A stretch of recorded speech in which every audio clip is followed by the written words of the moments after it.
Hi, I am Deepak, the CEO of Sriyang Interior Shop. ഞാൻ ഇന്ന് സംസാരിക്കാൻ പോകുന്നത് സീബ്ര ബ്ലൈൻഡ്സ് അതിനെക്കുറിച്ചാണ്. അല്ലെങ്കിൽ നമ്മൾ ഡേ ആൻഡ് നൈറ്റ് ബ്ലൈൻഡ്സ് എന്ന് പറയാം. സീബ്ര ബ്ലൈൻഡ്സിനെ തന്നെ ഡേ ആൻഡ് നൈറ്റ് ബ്ലൈൻഡ്സ് എന്ന് പറയും. അപ്പോൾ നമ്മളൊരു സീബ്ര ബ്ലൈൻഡ്സ് നമ്മൾ സെലക്ട് ചെയ്യുമ്പോൾ അതിനെ കുറച്ച് ഫീച്ചേഴ്സ് നമ്മൾ നോക്കാറുണ്ട്. അതിൻ്റെ മെയിനായിട്ട് വരുന്നത് 4 ഫീച്ചേഴ്സാണ്. ഒന്ന് ഡ്യൂറബിലിറ്റി എന്ന് പറഞ്ഞു കഴിഞ്ഞാൽ നമ്മളിപ്പോൾ കുറച്ച് റഫായിട്ട് നമ്മൾ സീബ്ര ബ്ലൈൻഡ്സ് യൂസ് ചെയ്താലും അതിന് കേടുപാടുകൾ കൂടാതെ അത് വെയർ ആൻഡ് ടയർ ഇല്ലാതെ അത് യൂസ് ചെയ്യുന്നതിനാണ്. അതിൻ്റെ എത്ര കാലത്തേക്ക് നമ്മളത് യൂസ് ചെയ്യും എന്നുള്ളതാണ് ഡ്യൂറബിലിറ്റി. രണ്ടാമത്തതാണ് എനർജി എഫിഷ്യൻറ്റ്. അപ്പം എനർജി എഫിഷ്യൻ്റ് എന്ന് ഉദ്ദേശിക്കുന്നതെന്ന് പറഞ്ഞു കഴിഞ്ഞാൽ നമ്മൾ വീട്ടിനകത്ത് നമ്മളിപ്പോൾ സീബ്ര ബ്ലൈൻഡ്സ് ഇട്ട് കഴിഞ്ഞാൽ എത്ര നമുക്കതിൽ കൺസപ്ഷൻ കുറയ്ക്കാം ഇലക്ട്രിസിറ്റി ബില്ലിൻ്റെ. കാരണം അതിലിപ്പം ചൂടാണെങ്കിൽ നമുക്കിപ്പം ചൂട് കാലത്താണെങ്കിൽ അകത്ത് നല്ല തണുപ്പായിരിക്കും. ബിക്കോസ് അത്രയും ഹീറ്റ് റേസിനെ നമുക്ക് അകത്തോട്ട് നമ്മൾ വരാതെ അത് പ്രിവെൻറ്റ് ചെയ്യും. ദെൻ അടുത്തത് വരുന്നത് അതിൻ്റെ സേഫ്റ്റി മെക്കാനിസമാണ്. സേഫ്റ്റി മെക്കാനിസം കൊണ്ട് നമ്മൾ ഉദ്ദേശിക്കുന്നതെന്ന് പറഞ്ഞു കഴിഞ്ഞാൽ ഇപ്പോൾ children's safety and pet safety.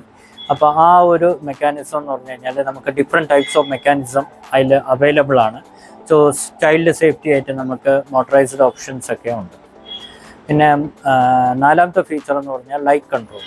അപ്പോൾ ലൈറ്റ് കൺട്രോൾ എന്ന് പറഞ്ഞു കഴിഞ്ഞാൽ ഒരു സീബ്ര ബ്ലൈൻഡ്സ് നമ്മൾ എടുക്കുമ്പോൾ എത്ര നമുക്ക് വീട്ടിൻ്റെ അകത്തേക്ക് എത്ര ലൈറ്റ് വരണം എന്നത് നമ്മൾ ഡിപ്പെൻഡ് ചെയ്താണ് അതിന് അനുസരിച്ച് ഏത് ബ്ലൈൻഡ്സ് നമ്മൾക്ക് സീബ്ര ബ്ലൈൻഡ്സ് നമ്മൾ പ്രിഫർ ചെയ്യണം എന്ന് നമ്മൾ നോക്കുന്നത്. ഇനി ഈ സീബ്ര ബ്ലൈൻഡ്സ് നമ്മളുടെ ഇപ്പം മാർക്കറ്റിൽ തന്നെ നമ്മൾ നോക്കുകയാണെങ്കിൽ ഇപ്പോൾ സീബ്ര ബ്ലൈൻഡ്സിൽ തന്നെ ഇത് മോസ്റ്റ് പോപ്പുലർ ബ്ലൈൻഡ്സ് ഇൻ കേരളയാണ്. അപ്പോൾ ആ ബ്ലൈൻഡ്സിൽ തന്നെ അതുകൊണ്ട് തന്നെ ഇത് മോസ്റ്റ് പോപ്പുലർ ആയതുകൊണ്ട് തന്നെ കുറേ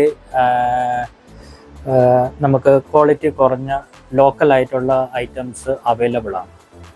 അപ്പം എപ്പോഴും സീബ്ര ബ്ലൈൻഡ്സ് നമ്മൾ സെലക്ട് ചെയ്യുമ്പോൾ വളരെ കോഷൻ എടുത്തിട്ട് വേണം അത് സെലക്ട് ചെയ്യാനായിട്ട്. കാരണം ലോക്കലായിട്ട് നമുക്ക് അവൈലബിൾ ആവുന്നതുകൊണ്ട് അവർ ഇതിൽ പ്രൈസ് കുറച്ച് നമ്മൾ വിൽക്കുന്നു എന്ന് പറയുമ്പോഴത്തേക്ക് നമ്മൾ ഫസ്റ്റ് ചെയ്യാൻ നോക്കുന്ന കാര്യം എന്ന് പറഞ്ഞു കഴിഞ്ഞാൽ അവർ കോംപ്രമൈസ് ചെയ്യുന്നത് ഒന്ന് അതിൻ്റെ ഫാബ്രിക് ക്വാളിറ്റി ആയിരിക്കും, 2 അതിൻ്റെ ഓപ്പറേറ്റിംഗ് മെക്കാനിസം ആയിരിക്കും. സോ ഈ 2 എണ്ണം അവർ കോംപ്രമൈസ് ചെയ്തായിരിക്കും ഇപ്പം മാർക്കറ്റിൽ അവൈലബിൾ ആയിട്ടുള്ള ഒരു ജെന്യുവൻ ആയിട്ടുള്ള ഒരു ഡീലറിൻ്റെ അതിൽ നിന്ന് നമ്മൾ പ്രൈസ് കുറച്ച് ബാക്കിയുള്ളവർ വിൽക്കുകയാണെങ്കിൽ ദീസ് 2 ഫാക്ടേഴ്സ്, ഈ 2 ഫാക്ടേഴ്സിൻ്റെ കോംപ്രമൈസ് ചെയ്താലേ അവർക്ക് ആ ഒരു പ്രൈസിന് കൊടുക്കാൻ പറ്റുള്ളൂ. സോ എപ്പോഴും നമ്മളത് എടുക്കുമ്പോഴത്തേക്ക് അങ്ങനെയുള്ള പറ്റിപ്പിൽ പെടാതെ നമ്മൾ സൂക്ഷിക്കണം. അതിന് ഏറ്റവും ബെറ്റർ ആയിട്ടുള്ളൊരു ഓപ്ഷൻ എന്ന് പറഞ്ഞു കഴിഞ്ഞാൽ നമ്മൾ ഈ സീബ്ര ബ്ലൈൻഡ്സ് വാങ്ങിക്കുമ്പോൾ റെക്കഗ്നൈസ്ഡ് ആയിട്ടുള്ള ഷോപ്പിൽ നിന്ന് വാങ്ങിക്കുക. അതും കൂടാതെ ഒരു GST ബില്ല് നിങ്ങൾ കരുതിയിരിക്കുക. സോ ദാറ്റ് എന്തെങ്കിലും ഒരു ചെറിയ പ്രോബ്ലം ഉണ്ടെങ്കിൽ തന്നെ ആ ഷോപ്പിൽ തിരിച്ചു പോയി GST ബില്ലോട് കൂടി പോയിട്ട് അതിന് റെക്ടിഫിക്കേഷൻ മെഷേഴ്സ് നിങ്ങൾക്ക് എടുക്കാവുന്നതാണ്. ഇനി അടുത്തത് ഞാൻ പറയാൻ പോകുന്നത് ബ്ലൈൻഡ്സിൻ്റെ ഓപ്പറേറ്റിംഗ് സിസ്റ്റത്തെ കുറിച്ചാണ്. പലതരത്തിലെ ഓപ്പറേറ്റിംഗ് സിസ്റ്റം ബ്ലൈൻഡ്സിനുണ്ട്. ആ ഓപ്പറേറ്റിംഗ് സിസ്റ്റത്തിനനുസരിച്ച് ഡിപ്പെൻഡ് ചെയ്താണ് ആ ബ്ലൈൻഡ്സിൻ്റെ കോസ്റ്റും ഒരു പരിധിവരെ അതിൻ്റെ കോസ്റ്റും വരുന്നത്. അപ്പം നമുക്കിപ്പം സാധാരണ ബ്ലൈൻഡ്സ് എന്ന് പറഞ്ഞു കഴിഞ്ഞാൽ നമുക്ക് standard operating system code operation ആണ് നമുക്ക് വരുന്നത്.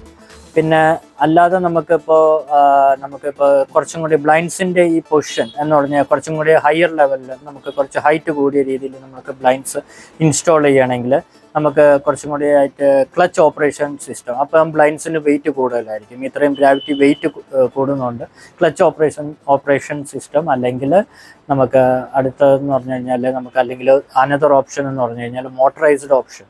ഈ 2ഉം നമുക്ക് ചൂസ് ചെയ്യാവുന്നതാണ്. സോ അതിനനുസരിച്ച് അതിൻ്റേതായ പ്രൈസ് വ്യത്യാസം ഉണ്ടാവും. ഇനി അടുത്തത് ഞാൻ പറയാൻ പോകുന്നത് ബ്ലൈൻഡ്സ് നിങ്ങളുടെ വിൻഡോ ഷേപ്പിനനുസരിച്ച്. അപ്പോൾ ബ്ലൈൻഡ്സ് നമുക്ക് കസ്റ്റമൈസ് ചെയ്യാം. നിങ്ങളുടെ വിൻഡോയുടെ ഷേപ്പ് അനുസരിച്ച് നിങ്ങൾക്ക് കസ്റ്റമൈസ് ചെയ്യാം. പിന്നെ എപ്പോഴും ഓപ്റ്റിമൽ എന്ന് പറഞ്ഞു കഴിഞ്ഞാൽ വിൻഡോ നമ്മൾ ബ്ലൈൻഡ്സ് ഇടുന്നത് എപ്പോഴും വിൻഡോയ്ക്ക് അകത്ത് തന്നെ ഇടാനായിട്ടുള്ളതാണ് ഏറ്റവും ബെറ്റർ ഓപ്ഷൻ. അത് നമുക്ക് കൂടുതലായിട്ട് ഇൻസുലേഷൻ പ്രൊവൈഡ് ചെയ്യും, നമ്മളുടെ ഫീച്ചേഴ്സും നമുക്ക് പ്രൊവൈഡ് ചെയ്യും. പക്ഷേ ചില വിൻഡോസ് നിങ്ങൾക്ക് അറിയാം, ഈ അലൂമിനിയം ഫ്രെയിമിലുള്ള വിൻഡോസ് ഉണ്ട്. അങ്ങനെയുള്ള വിൻഡോസ് ആകുമ്പോൾ നമുക്ക് വിൻഡോൻ്റെ അകത്ത് പറ്റത്തില്ല. സോ നമുക്ക് വിൻഡോയുടെ പുറത്താണ് നമുക്ക് ബ്ലൈൻഡ്സ് നമുക്ക് ഇത് ചെയ്യുക എന്ന് വെച്ച് കഴിഞ്ഞാൽ പുറത്ത് ഉള്ള രീതിയിൽ നമ്മൾ വിൻഡോ ബ്ലൈൻഡ്സ് നമ്മൾ ഫിറ്റ് ചെയ്യാനാകും. സോ നമ്മളുടെ വിൻഡോയുടെ അനുസരിച്ച് എല്ലാ ബ്ലൈൻഡ്സും നമുക്ക് ഇത് ചെയ്യാം. അത് പിന്നെ ഡിഫറെൻറ്റ് ടൈപ്സ് ഓഫ് ബ്ലൈൻഡ്സ് ഉണ്ട്, അതിനെക്കുറിച്ചൊരു വീഡിയോ ഞാൻ പിന്നെ ചെയ്യുന്നതാണ്.